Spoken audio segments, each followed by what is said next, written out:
தோழர்களே, இன்னைக்கு November 19 men's டேயாம், சர்வதேச ஆண்கள் தினம். ஏதாவது வாழ்த்து வந்து பார்த்தீங்க? இதுவே பெண்கள் தினமாக இருந்தால் சுற்றி எத்தனை வாழ்த்து வந்திருக்கும் நான் சொல்லி தெரிய வேண்டியதில்லை. ஒரு வாரத்துக்கு முன்னாடியே அனௌன்ஸ்மெண்ட்டை போட ஆரம்பிச்சிருவாங்க. அடுத்த வாரம் பெண்கள் தினத்தை முன்னிட்டுன்னு.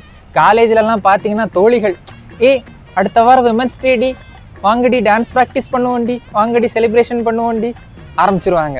டிவி ஆன் பண்ணால் மகளிர் தின சிறப்பு திரைப்படம் 36 வயதினிலே, வேற என்ன மகளிர் மட்டும், அருவி, அறம், மொழி, கனா, இறுதி சுற்றுன்னு வரிசையாக அடிக்கிட்டே போவாங்க.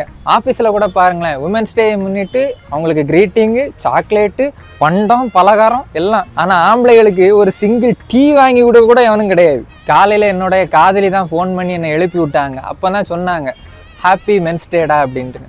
என்னது மென்ஸ் டேயா இன்னைக்கா அப்படின்னு எனக்கே ஷாக்கு. ஆமாம், இன்னைக்கு தான் மென்ஸ் டே அப்படின்னு வாழ்த்து சொன்னாங்க. ரொம்ப நன்றிம்மா, மகிழ்ச்சிம்மா அப்படின்னு இருந்தது. நம்ம பயல்களே பாருங்களேன், மென்ஸ் டேக்கு ஒரு பய வாழ்த்து சொல்ல மாட்டான். அதுவே விமன்ஸ் டேனா ஹாப்பி விமன்ஸ் டே தோழி அப்படின்னு போட்டு ஸ்டேட்டஸ் என்ன, ஸ்டோரி என்ன, அக்கி நீச்சிரகேன்னு அளந்து விட்டுறது. நியாயப்படி பார்த்தா ஆம்பளைகளா பிறந்து தொலைச்ச நமக்கு கொடிய அடக்கம் இல்லை, அது வேண்டாம்.